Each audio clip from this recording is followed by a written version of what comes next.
What's up, guys? Welcome to my channel today. Today we're talking about Weave. So Weave is about to launch an ICO, and let's talk about what Weave is all about. Now, Weave talks about the issues of the Internet of Things, how we access data, and how these data are being processed, and then every other stuff. So we'll be talking about everything from the Weave platform, the security and everything, the technology, and how they want to implement everything.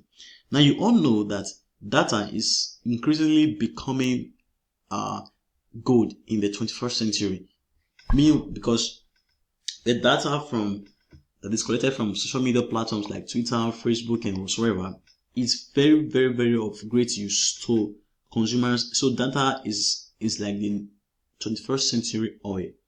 Now, Weave in their white paper, they explain the five processes of the 5 economic processes for any stuffs. Now, the first thing to talk about is the economic process of data is the issue of harvesting. How do we now harvest this data? So there are many criteria for harvesting this technology. Then they talk about the issues of processing. Okay, after you've harvested this technology from wherever source you are harvesting this technology from, how do you process this transaction that it becomes something that it's of any relevance to any person? And then talk about the issues of transportation. How do you take it from where you got? How do you take it from the source you harvested this data from to the source where this data is actually of importance? Then talk about the issues of assessment. So assessment has to do with how do we assess the integrity of this data, that this data you are feeding to us, that this data that was harvested was actually from the right source, that it was not stolen, and that it is legit. Then talk about the issues of trading. Okay, after doing all these plenty stuff, how do we now make this thing to have economic value? So they have different approach to this stuff.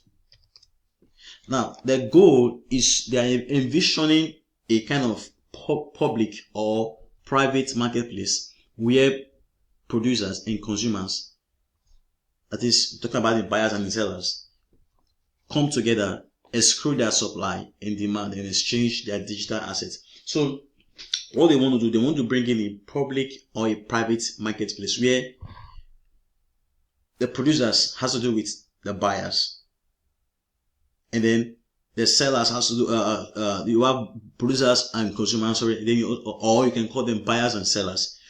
They come together, agree on an escrow. Okay, this is how we want to sell our data, this is how we want to go, this is how we're extracting it, and every other stuff. And how do we trade these stuffs?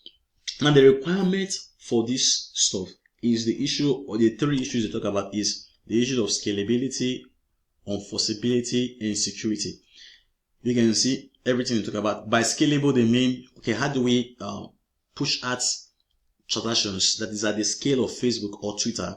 Then enforceable talks about how do we verify the integrity of this data? And then secure. Okay, after we verify the integrity of this data, since we know data is of utmost importance to whoever lays its hands to them, how do we now secure all these stuff from those who are from prying and some other stuff?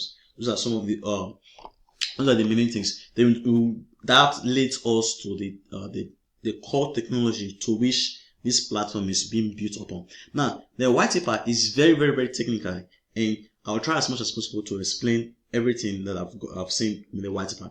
Now, the technology is involved with many parts, from the hardware to the software side of it. Now, the hardware part of it, we talk about the issues of the trusted execution environment. So the trusted execution environment is the environment to which some trusted executions can actually take place. Not everything can actually take place in the normal OS or whatever. They explain everything in detail. When you talk about the secure world, then you talk about the normal world. All those are the technical stuff. So they will be relying on the ARM trust zone security. If you do Google on this, you will be able to see what is the trusted execution environment and many other stuff. And then they will also be leveraging on the trusted execution environment operating system. So they gave the benefits, the trusted execution environment, the different features. Now, your trusted execution environment, it's what permits certain things, like it permits isolated executions. That those things happen in the trusted execution environment. And your trusted execution environment also permits things like the secure storage of whatsoever, maybe cryptographic keys or whatsoever. It also provides for issues like remote attestation, and it also provides things like secured provisioning. It also provides a trusted path for whatsoever needed to be done. So those are some of the features of trusted execution environment. All these things are in the white paper. And then there are many approaches to this trusted execution environment. You have the visualization approach, which talks about the hypervisor based approaches, and then it talks about the hardware based approach of it.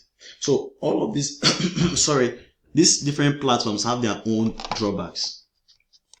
So the hypervisor, the drawback it has is that for everything there is a call. So in that call, it increases transaction cost and also brings down the battery life. Those are some of the drawbacks. And then the other approach to this trusted execution environment is going the hardware way, which is the hardware based approaches. Now this has to do with bringing settings, maybe a hardware, like you can see from here, crypto coprocessors like universal integrated circuit card, secure micro SDs, or the trusted platform models. All these things have their own limitations in the many steps, and then we will see the approach they want to do. So with all these steps, they have their own technology. They are bringing their own trusted execution environment, MQTTS.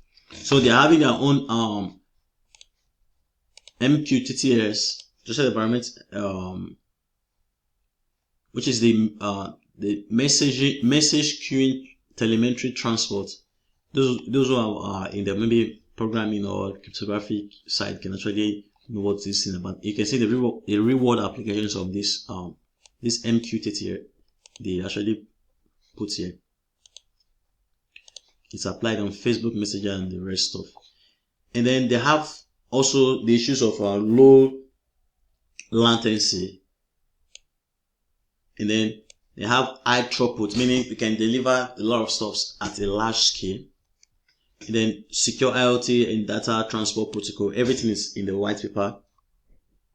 And also another technology that I've explained is the trusted execution environment OS. So they have their own trusted execution environment operating system, and this another thing that is part of this stuff is the this trusted boot. So one of the things they explain is for you to ensure the authenticity of this data, and that maybe in case of an attack, that if, let's say for example, if someone can actually get hold of the booting process of this maybe IoT device as you power them on, and the attack can start from the booting process, it's going to alter a lot of things, and that could lead to a lot of economic damage, could lead to the malfunction of devices. So why not solve the problem from the root? That is one of the things why they are bringing their trusted boot. And then they also have encrypted storage. So we already know the issues of cryptocurrencies, how different hacking works. How does hacking work? Hacking works because when you are sending your money, when you talk about Bitcoin transaction and the rest of them, you might be saying, okay, I have 5 BTC in my wallet. The BTC is not stored in your wallet. It's stored on the blockchain. Anybody can see that it is stored on the blockchain, but you can only send that money if you have the cryptographic keys, which are called the private keys. So what basically happens, because you're using smartphones or maybe whatever your device is using, maybe the PC, someone can actually get hold of them. Why? Because these devices are not secure. Because since what actually happens, how are passwords stolen? Passwords are stolen because they are stored maybe in a central repository, as in a central bank, where these data will keep them in one place. So what basically happens is, if these persons can get hold of this data bank or repository, they can actually get hold of this these keys and access your account. Then another thing again they want to be providing is they want to have their own IoT blockchain wallet. So they want to bring a blockchain wallet that is secured, so secured, and also lightweight crypto. And then they want to bring their own testified smart contracts. Now, by testified smart contracts, talking about the issues of completeness. Okay, the code, is it actually complete?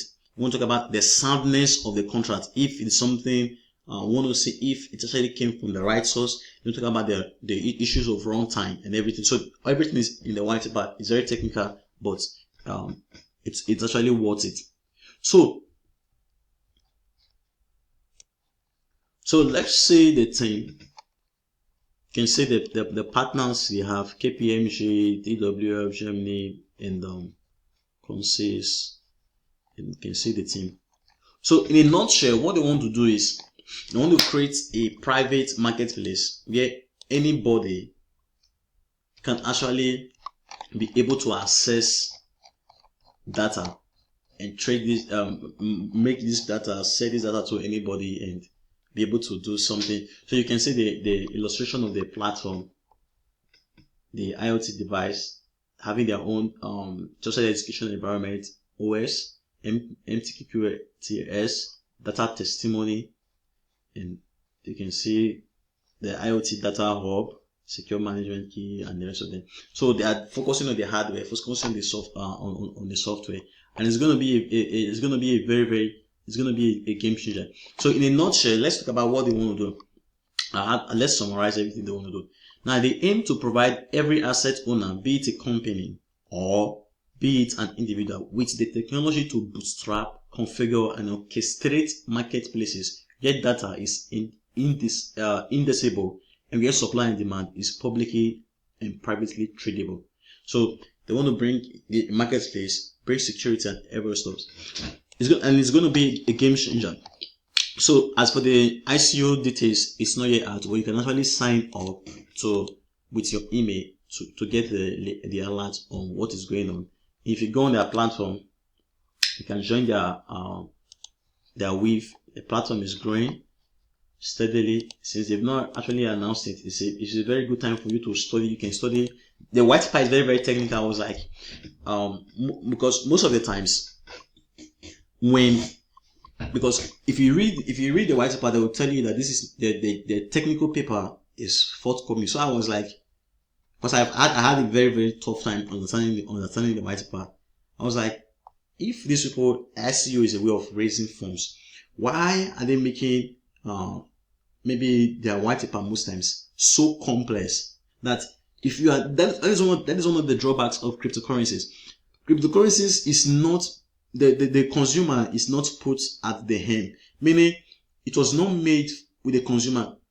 They are supposed to create, seeing phones like the iPhones. It's very, very technical. The phone very, very secure. These are high grade devices, but they are made at such a way that the front end is actually very simple for the average consumer. So if you look at the white paper, not everybody have the patience to go through the white paper like this and say, okay, this is actually what. No, somebody might just look at the platform and say, no, it's not worth my money. But this is when I went to the white paper and discovered what you want to do is very, very big. But at least they're supposed to have things like business paper and then something like this white paper, maybe the technical paper. But as for this paper, they didn't even talk about the ICO and the rest of them. All they were talking about, they're talking about their platforms. Though it's what it's a platform you want to look at, because this year is a year of ICOs and more platforms are being launched.